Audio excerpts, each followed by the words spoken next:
Yeah. Hello. This presentation is by me, Nicholas Gom, and Mita and Jada. The presentation it covers our service learning project and is about the cognitive health of senior citizens.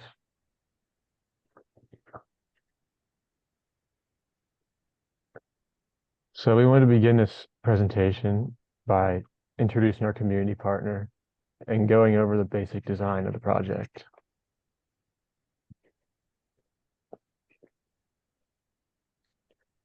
So our community partner is an assisted living facility named Care One.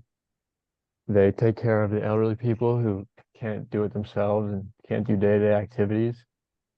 And when we approached them, their primary vision was to have a stimulating and informational experience with the residents. They also let us know that puzzles and mind games kind of help the residents break up their day because it can often get repetitive and dull in assisted living facilities. So our chosen method of service was to create an informational and interactive pamphlet, which gave them ways to maintain cognition, and it also put a stimulating activity on the back that would sort of supplement the information being shared. And Mita will cover more of that later on in the presentation.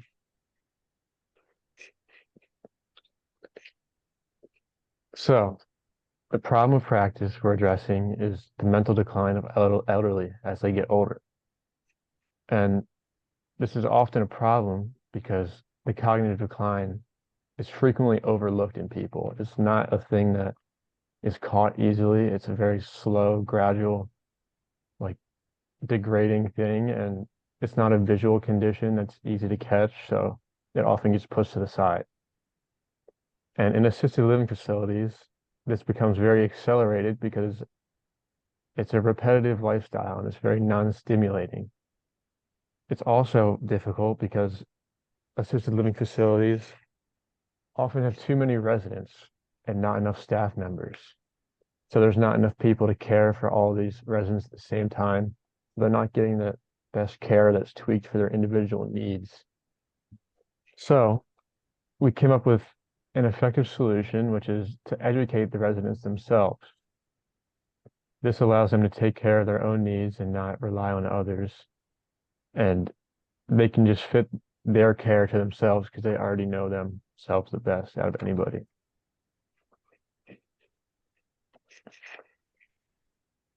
So every condition has social determinants, and for mental cognition, the main ones you see in assisted living are things like their social life, diet, exercise, sleep, and how often they use problem-solving skills in their day-to-day life. And with this comes a big disparity. The main disparity is that senior citizens often have varying levels of health, meaning that some, yes, may be very healthy and perfect for all these things, but others may have restricting conditions like they can't eat right or correctly and they can't eat certain things, so they can't have a good diet.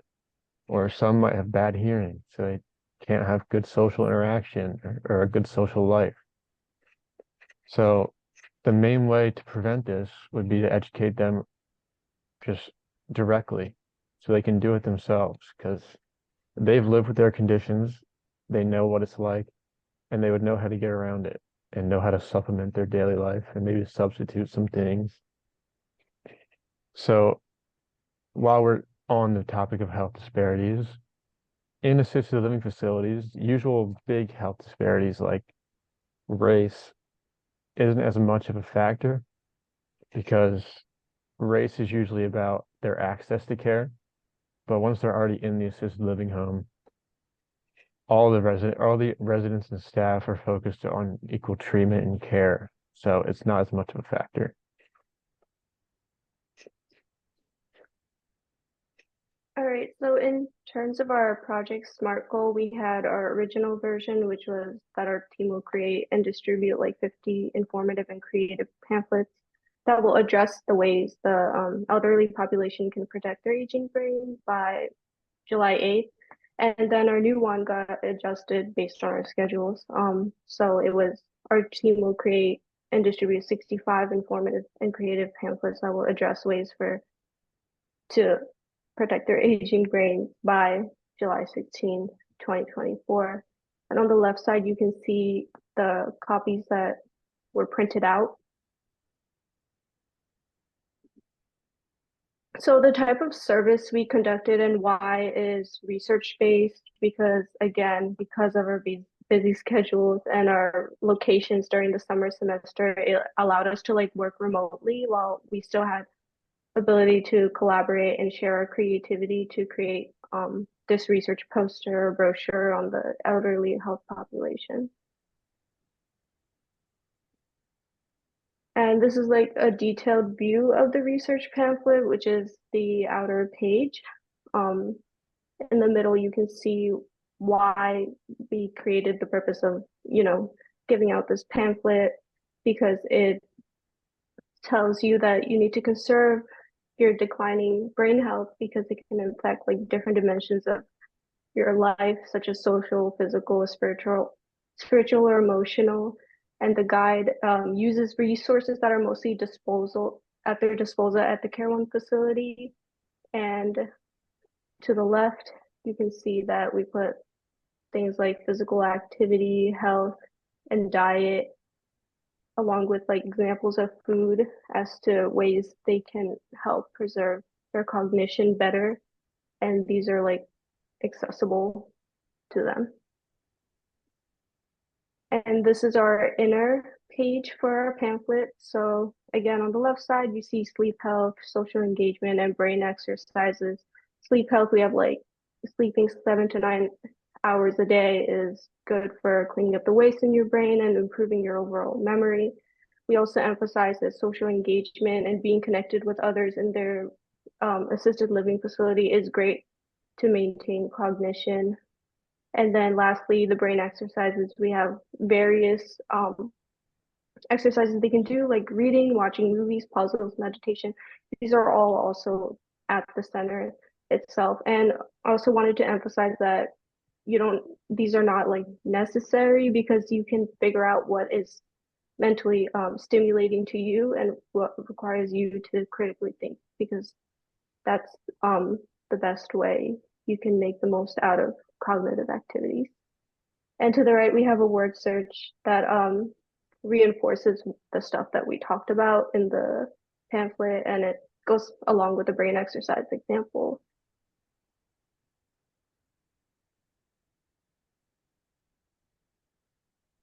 Achievement toward our SMART goal.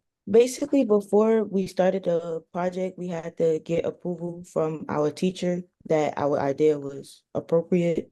We found our partnership, which was Care One. Stockton helped us print out the pamphlets, and we just had to make sure during this whole process that we communicated because we are doing this remotely, so communication was key during this whole process. And through it all, we just had to adjust our goals to meet deadlines, and we had to work with different people to make it all happen.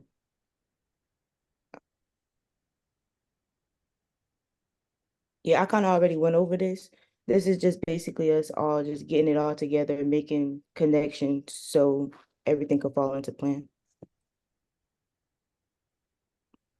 This is the second section of our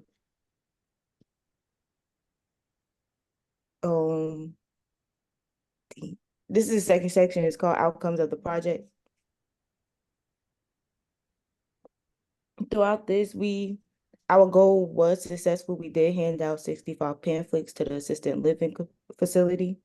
We communicated well, did research, and we used our creativity to make an informative pamphlet on brain health for elderly adults.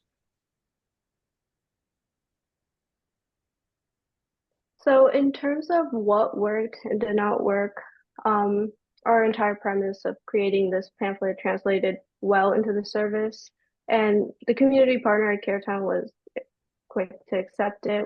We made sure to get all of our work done before the deadlines and manage our time. But one of our faults is that we planned out the dates too early and our schedules kind of messed with that. So it did put a little bit more pressure on us and decrease like the overall quality of our work. So overall time management could have been better to lessen the stress. And I think we could have gotten more out of like communicating with our community partner if we made the time to just like contacting them about like dietary plans. So we could have known exactly what they eat for their meals and then like included that in the section that we have for healthy eating. And then even also like after we handed out the pamphlets, it would have been beneficial if we asked them like what kind of feedback that the elderly people were going to give on it because then we could have known if it was successful or not. But the Care Town is also very a busy place, so we did not have much time to do that.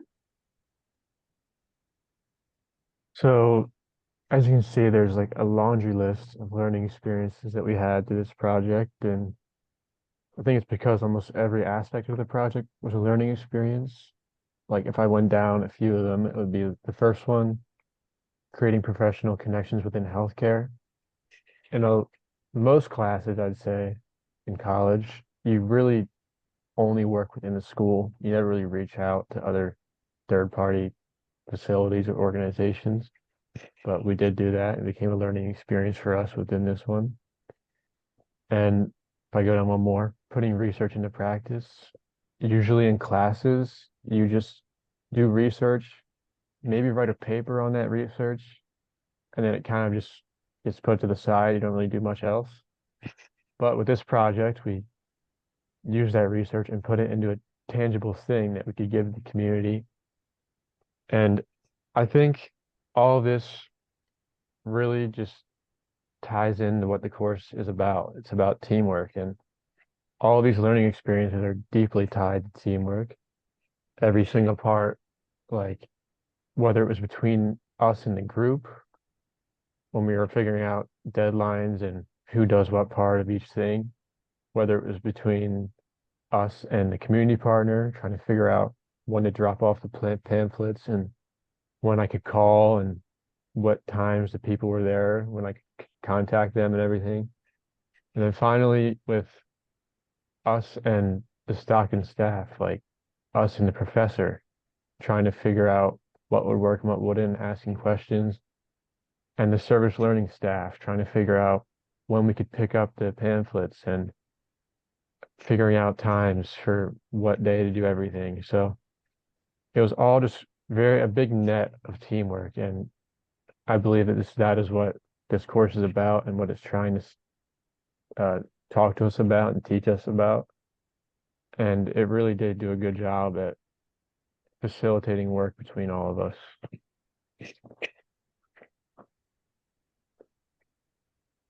Section 3 is the conclusion section of our project. This is interprofessional communication. As a group, we had to emphasize a clear communication, being as though we are remote is a bit more difficult to be clear because we never met each other. We had to set and meet deadlines, considering that we are in the summertime. Everybody does have like different schedules. It's not like the same during the school year. And as a group, we had to make sure that we gave constructive feedback to ensure that our pamphlet had good quality information and not just like a whole bunch of words on the paper. And we also had to make sure that we communicated with the Stockton staff because it was crucial for us to print out our pamphlets, and that's what basically sold the presentation. We also had to work with the community partner, and we had to make sure that we were professional and respectful because we were dealing with elderly people. And in the pamphlets, we had to adjust language and tone to make sure that it was easy for them to understand. All right, in terms of values and ethics, it was pretty straightforward since we all shared the same principles. The key value was making sure we thoroughly researched the facts on elderly brain health to educate our population. This means like using reliable sources and relaying the message in our pamphlets with a proper and understandable manner to our community. We also upheld ethics by promoting well-being, which is beneficence, and also ensuring that our information was accurate and relevant to our community, which is veracity. Roles and responsibilities. We had each team member had different roles, but some roles I feel like were like a little higher than others, being as though like that certain people had to go to the community center, whichever one was closer. And some of us just handled like the more information part, and while somebody else took over the creativity to make sure that everything was appealing. We all contributed research that all of us understood and that we all agreed that was going to be good for this pamphlet, because doing this research, you found a whole bunch of stuff, but we had to find which ones is most relevant to us and what our message we're trying to get out. Each role was important equally, and it helped us effectively work together. Team and teamwork. As a team, we all had to use our diverse skills in communication, planning, research, and creativity to promote well-being and to reduce health disparities in our community. We had a great partner who had great values, so it helped us easily find. Different team groups took on different leading roles. Like Nick, he actually went to the facility to give the pamphlets out, while Anita, she mostly did like the creativity part, and everybody else and all the research just fell into one. So it worked pretty good for all of us.